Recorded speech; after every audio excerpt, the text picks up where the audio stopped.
Good morning, everyone. I am Mark Dupree, District Attorney here in Wyandotte County, and joined with me at the podium is Chief Carl Oatman, the Chief of Kansas City, Kansas Police Department, along with Damon Daniels, who is with the Ad Hoc Group Against Crime. When I first became the DA, it was 2017, and I remember the first case that I ended up handling. And it was a drive-by shooting. And at this drive-by shooting, there was a car that was in front of the home. Both tires facing the street were blown out.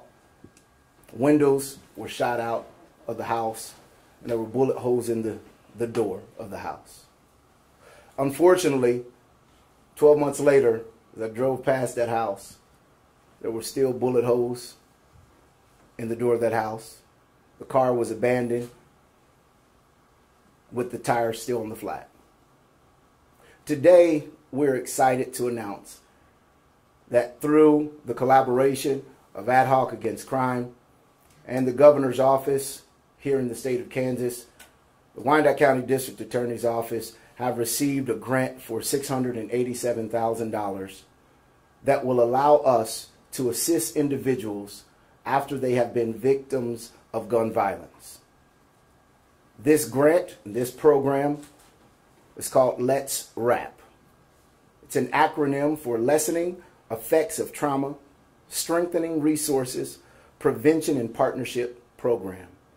Let's Wrap is a program designed to prevent and reduce gun violence in Wyandotte County by offering community resources, wraparound services, and behavioral health deflection services that are not currently available in this county. It is a 2-year grant. Any shooting that occurred and any victimization that occurred from April 1st of 2024 through March 31st of 2026 will be eligible for this grant funding. It is a federal burn state crisis intervention program that through Governor Kelly's office we were able to apply for and receive. Our partners in this grant is Ad Hoc Against Crime. The way the process will work is if an individual has suffered any type of gun violence harm in our community, this includes but does not limit, or should I say it is not all-inclusive, emergency services, relocation, temporary housing, transportation, crisis case management, damage to property, and damage repair. If a person has been victimized, they will then be able to reach out to the Wyandotte County District Attorney's Office at area code 913-573-2851. At that point, they would be able to receive the application to apply for assistance and for help. They also can contact Ad Hoc Against Crime at 913-308-7555. Either of these offices will give them the information that they need to fill out the application. Once that occurs, then Ad Hoc Against Crime, along with this DA's office and its victims advocates, will do a assessment of the property or the damages to make sure that it falls within the grant ability. Ad Hoc Against Crime will then utilize their services and their contacts and contractors to bring the services to individuals here in Wyandotte County. After services are given out to individuals, getting the repairs done, getting the assistance that they need, then those contractors will be paid. It's important that I note that victims of crime is the very reason why we all do what we do. We do this job because we want to make our community safer. We want to make sure that victims know that they have the help and the assistance that they need, which is why in 2020 we applied for a VAWA grant here in this office. And ultimately, we continue to get that grant, which allows us to have a sex crimes prosecutor along with a victim's advocate specifically for sex crimes. This is just an area by which we have tried continuously to push for. And our pilot partner in this is the Kansas City, Kansas Police Department. And I saved them to introduce for last because here in Wyandotte County we have multiple policing agencies, including Edwardsville, Bonner Springs police departments, and the Sheriff's Office. But Kansas City, Kansas Police Department and their officers and detectives bring about the most amount of cases concerning violence and gun violence in our community to this office, which is why we are honored to have Chief Oakman here to participate with us as our pilot partner. Our hope is that through this program, starting with KCKPD and victims that come through those cases, then we can expand out to the rest of the different agencies. It's also a point that I would like to make clear that the case does not have to have been charged in the DA's office for them to receive assistance. If it happens, if the shooting occurred, then the chief has the ability to reach out to our office so that we can still help them even if the case has not made it to our office. It is with that in mind that it is an honor to then pass the microphone to Chief Oakman at this time, followed by Mr. Daniels. Thank you, DA Dupree and Ad Hoc Group Against Crime. We have a robust victim services unit at the KCK Police Department that works hand in hand with the DA. And these resources to our community, this means a lot. When we talk about our joint strategies that we have in place to reduce and prevent crime, we often lack the resources really to give to those who are victims of crime. And this is going to give us an opportunity to really focus on victims, and this not only focusing on their needs, but also when we're there to support them, we reduce the chances of them continuing to be victimized. And that is a great thing, and this is just another example of the strong community partners we have in Wyandotte County to fight gun violence and work to prevent gun violence with the help of Ad Hoc Group Against Crime and the DA's office. So we thank you for this opportunity to continue to work hard to make KCK one of the safest communities in the metro. My name is Damon Daniel, president of the Ad Hoc Group Against Crime. I am just very excited about this opportunity to continue to serve Wyandotte County in this capacity. Very much appreciative of the partnership with the District Attorney's Office as well as the Kansas City, Kansas Police Department in delivering real healing and justice to the community here in Wyandotte County. Ad Hoc Group Against Crime, that is really our focus, is to make sure that we're bringing in real healing and real justice with real services that are impactful to individuals and families that are impacted by crime and violence. And so this particular opportunity, as Mark Dupree mentioned, we'll be delivering much needed services through minor home repair, counseling services, crisis case management, and so much more. And so our role really is to make sure that folks who have been impacted by this receive those services and receive the support that they need. We often say that when you talk about trauma associated with violence, we recognize that it is a journey that for some is a lifetime journey, and we're here to just make sure that we provide the wraparound services and the trauma-informed care necessary so that folks know that they are not alone and that we as an agency cannot do this alone either. So this partnership that we have that's been piloted here in Wyandotte County is one, I think, for the record books when it comes to delivering real healing and justice to families that have been impacted by crime and violence in Wyandotte County. Thank you. Thank you, Mr. Daniels.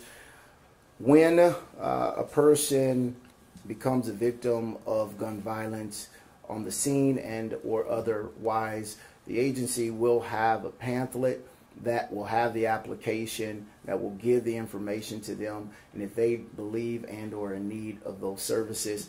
I would like to note that the Kansas Crime Prevention Act allows for the Attorney General's office to assist in compensation for funerals and things of that sort, but it does not deal with things of this sort, the immediate act, right? After a person's door gets kicked in, that family still has to go back in there and live after the investigation is done for the night. This is the opportunity that this office and these partners will have to be able to go when the investigation is done for the night. Someone can immediately come through ad hoc and their connections to fix the door, to fix the window, so that the children and the family can feel safe. I would like to end with this. We recently requested for our unified government to fund 4 additional victims advocates here in the DA's office.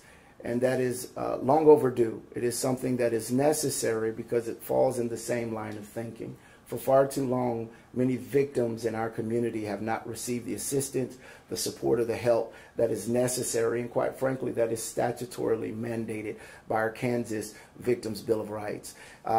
This will help us in providing resources, but we are still, this office are still in need of having more victims advocates to assist on a daily basis to provide the services that the statute says that is necessary. But this office, we're focused on doing everything that we can to provide help, healing, and services for the victims in this community. Thank you for your time, and we'll take any questions if you have them. Yeah, I think my question is, ultimately, why should people care about this program? Yeah. So people should care because, unfortunately, in Wyandotte County in 2003, there were a total of 204 shootings. 204 shootings, 14 of which were fatal. Gun violence is a reality not only in this community, but in this country. And unfortunately, we live in a time where no one wants to talk about it until it knocks on your door.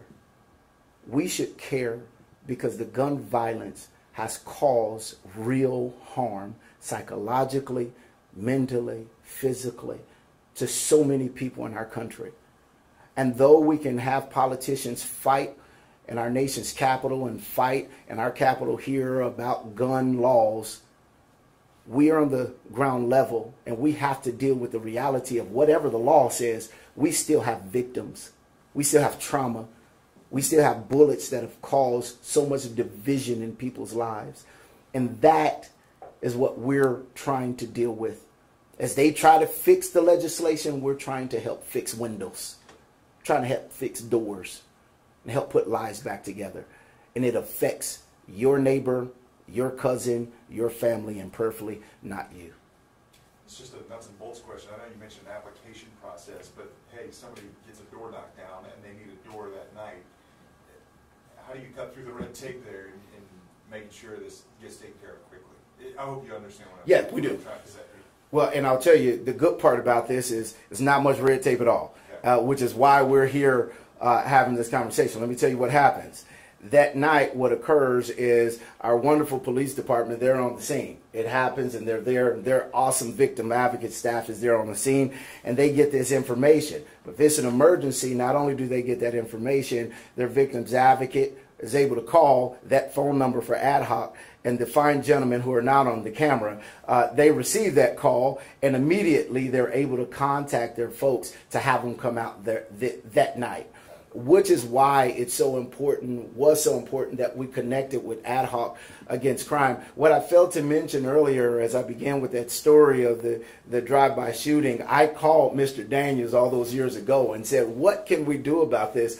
And it took us about 7 years to figure it out, to find the funding. But the answer is just pick up a phone.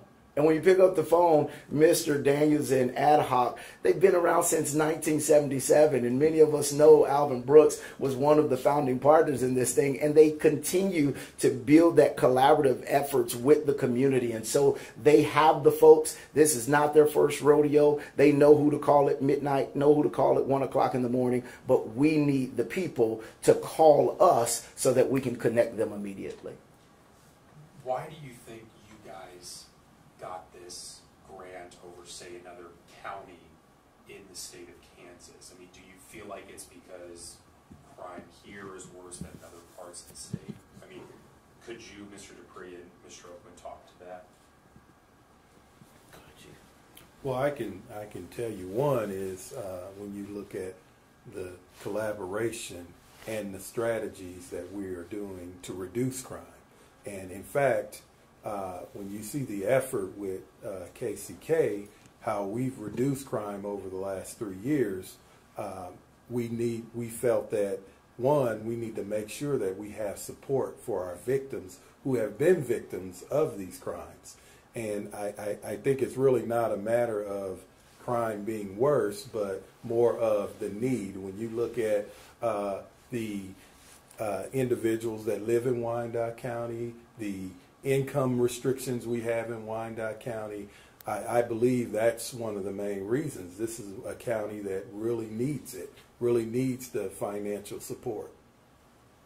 Is it $687 each? I mean, it's a 2-year grant. Oh. Is it $687,000 each year, or in total over those 2 years? It's in total over those 2 years. And so we have budgeted so that we can make sure that those funds can last for those 2 years. And so there are limitations, right? We can't buy a person a whole new home, but we can put you up in a hotel for a little time till we get the window fixed or the door fixed. And so, but that is for the entire time. I will add to what the chief said. I really do believe that another major reason why we were chosen for this grant is because of the partnership with Ad Hoc Against Crime. We're talking, and I know he's standing beside me, but I'll brag because the community. I grew up here in Wyandotte County, and my family was from Wyandotte County, but my dad grew up in Kansas City, Missouri.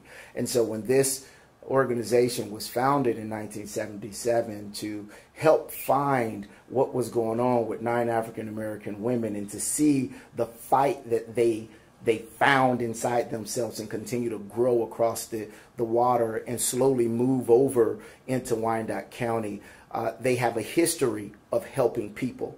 They have a history of advocacy, and that history in that advocacy, absolutely nothing taken away from the chief. I think we're doing a great job, but having Ad Hoc Against Crime on the same paper with us absolutely elevated our opportunity and our chance of getting this grant.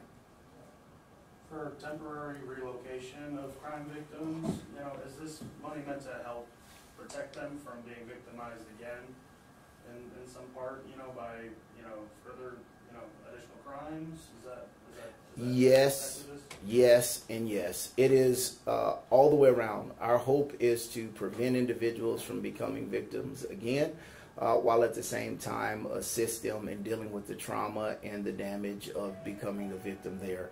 And a lot of this plays a part of when you're dealing with very sensitive situations, domestic violence specifically, and there's a gun that is involved. We can look into the data and the statistics, but we know if you're not removed out of that situation within 24 hours, unfortunately, it rises the likelihood of you not making it out of that. And so these funds will be able to assist in those emergency situations to get them removed until we can get them into a different location and connect, right, with other possible fundings and other possible organizations that can permanently potentially assist them. And to the resources that exist for doing that now, how much further would this money kind of enhance what you have now versus what you're going to have? I'll give you one example. In 2023, we put in a lethality assessment for domestic violence victims, and we saw a nearly 70% decrease in domestic violence related homicides from 2023 to 2022. What this funding can help us with is having the funds to remove those people out of those situations, because right now, what the whole point of the lethality assessment, if they score to what the DA was talking about, the chances of them being seriously injured if they remain in the home, now we have some resources that we can immediately get them out of that situation. So I think this is going to be a positive thing for gun violence victims as well as those domestic violence victims where there's guns are involved.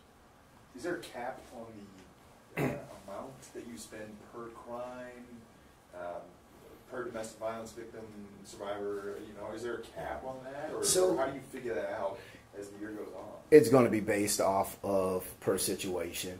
The goal is not to spend more than a couple thousand, depending on each situation. But we will not turn our funding away from someone who's in a crisis. That's what the funding is for. So we'll budget accordingly. But the good thing is I'm frugal. Mr. Daniels is frugal. And they have good contractors who understand the frugality, and they want that relationship to continue. So we'll manage on a case-by-case situation. Yes, ma'am, I seen your hand. I mean, you kind of answered my question. I was going to say, what are the qualifications for the families? Is it just that you have to be a victim of gun violence, or are there other qualifications? And then how you were going to prioritize the application, which you kind of touched on. Okay. Thank you, folks, for this opportunity. Thank you for coming in. The bottom line is, if you are a victim of gun violence of any sort in Wyandotte County, whether the case is charged or not charged, solved or not solved, you are eligible to apply for this funding. And we encourage all of Wyandotte County that are in these circumstances to make note of it, to tell someone about it, and if you are a victim, to let us know. I want to say thank you again to Ad Hoc Against Crime and to Kansas City, Kansas Police Department, as well as hopefully soon in the future, all of the agencies, law enforcement agencies here in Wyandotte County. Thank you for this opportunity.